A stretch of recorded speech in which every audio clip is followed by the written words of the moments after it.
Da ni yma yng Ngheued Dôl Idris, sydd ochr Tal y Llyn I fynydd Cadair Idris, ochr ddeheuol y mynydd. Yng nghanol rhai o'r gwirgloddiau, da ni wedi bod yn datblygu dros y blynyddoedd diwetha. Hen gaeau gwair oedd yma flynyddoedd yn ôl, ond oedden nhw wedi mynd I ryw gyflwr brwynog ofnadwy a chydig iawn o rywogaethau yn tyfu yma. Felly mae'n ardal, da ni ar ffin o'r warchodfa genedlaethol.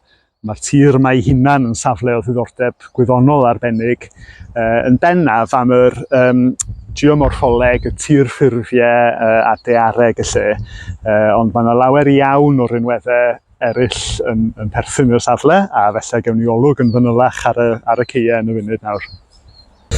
Dyma ni gasgliad nodweddiadol o blanhigion hen weddglodd wedi cael yr hadau o ffarm arall ar ochr arall y gadair.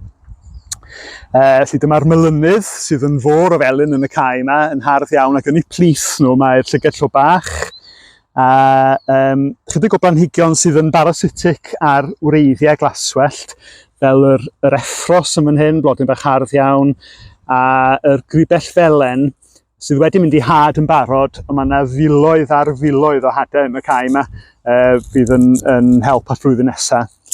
A wedyn yr meillion coch sydd yn ffynhonnell o nitrogen mewn cae fel hyn fydd ddim yn cael gwrtaith a yr llwyn hydydd hefyd yn blanhigyn nodweddiadol.